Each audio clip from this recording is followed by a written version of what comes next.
to get a national record. But here's the thing about me. I am complete garbage at 3x3. So over the next 5 days, I'll be trying to get as fast as I possibly can at my best event, Square One. At the end of this, I'll be doing 100 solves. I don't get an average that's less than the current national record.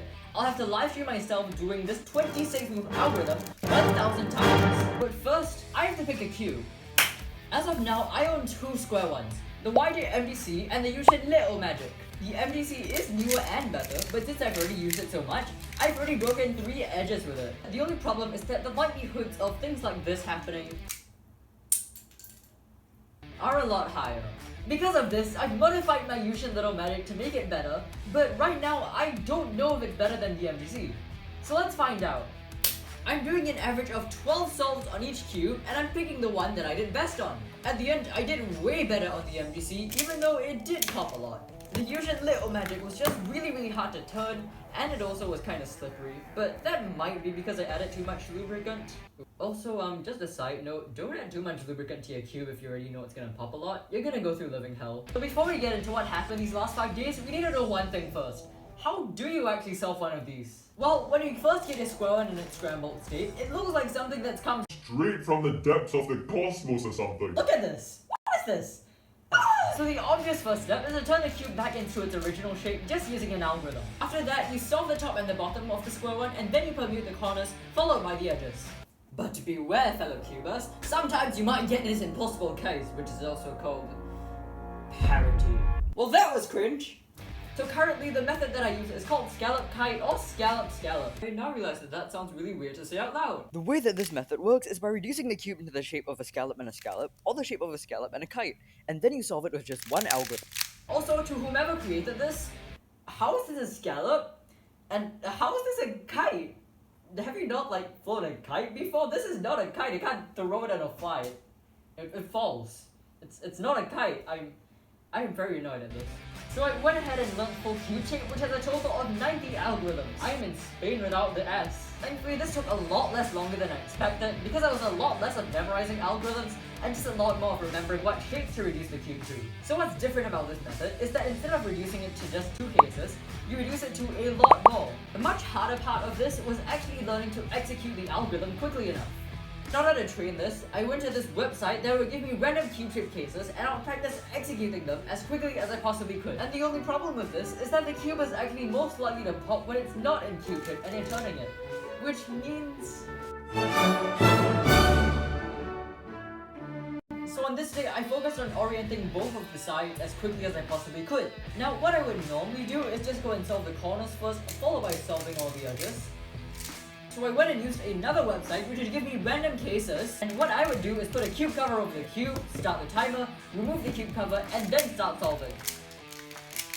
And what this did was to train me to recognize these cases much faster.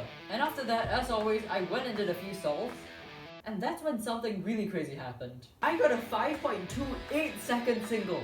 Like, that breaks my previous single by more than 2 seconds. Sadly, I wasn't filming this when I got this, but here's some footage of a down solve I did.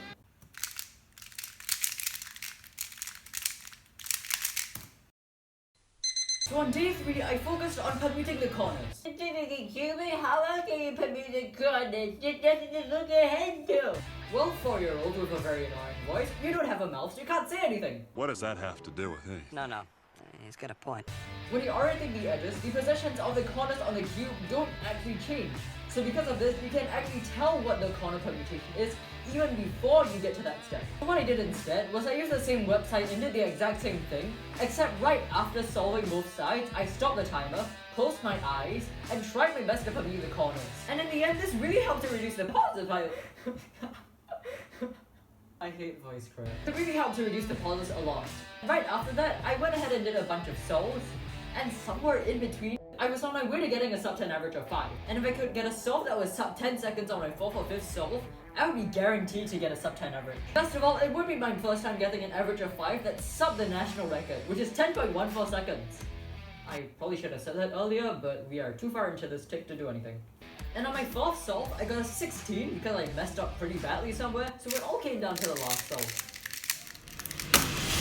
Let's go! This made the average of 5 9.41 seconds, which demolishes my previous personal best. I was really happy But just a few hours later, I got this message. Apparently, this absolute legend has been averaging well below the national record for quite some time now. So huge congrats to Ray for absolutely slaying the NR. But I am not gonna be able to beat 8.46 seconds. So my new goal is to try and get a sub 10 average of 5. For these last 2 days, I had to learn something that I really didn't want to, something called cube shape parity or CSP, which is a very advanced method. By using this method, you can determine whether you can get parity right from looking at the cube in its scrambled state. And if that sounds like some voodoo magic to you, it's really not. It's actually fairly simple. And in order to do it, you just need to do 6 simple steps. The first thing you do is try and find out if there's any black edge parity, which you do by looking at the colors. So in this case, the colors are blue, orange, and green. And then you do the same thing for the white edges, then the white corners, the black corners, and you see if there's any edge position parity by looking at the first third edge and third last and last edge, and see if the ratio of black to white colors are odd or even. Then you do the same thing for the corners. And in the end, you try and count up the number of parities you have. If it's even, you execute a certain algorithm. If it's odd, you do another algorithm.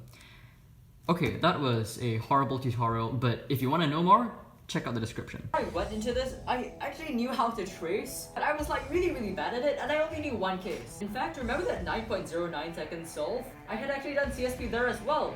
Somehow successfully. I don't know how, don't ask me. So I quickly went and tried learning CSP for another case, and oh boy was it hard. I would only be able to successfully trace around 50% of the time, and the steps that I had the most trouble with were the last 2, and I would always end up mistracing those gosh darn steps.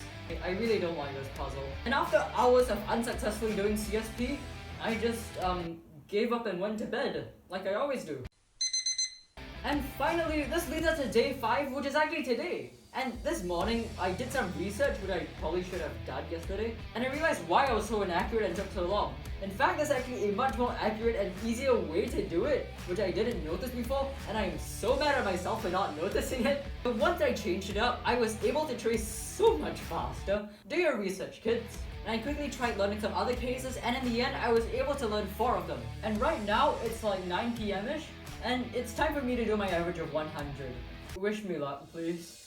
I started off the average surprisingly well, and I got pretty close to a sub 10. Really close. Oh my goodness. That was a 10 flat average of 5. After that, I didn't get another shot at sub 10 until much later, and I failed pretty badly. I pursued and DNF'd way too many times. That's true. It just felt like fails after fails after fail. At that point, I really didn't think I was gonna succeed until solve 93, where I had 3 sub 10s in a row, and all I needed left was a sub 11 solve.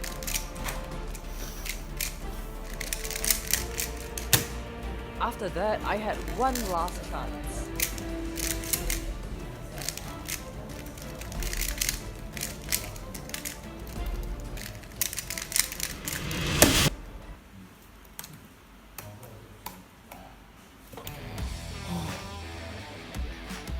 Oh my goodness. 9.75 seconds. I did it. After that, I quickly finished up my last 2 solves. Let's solve 100. We did it. 975.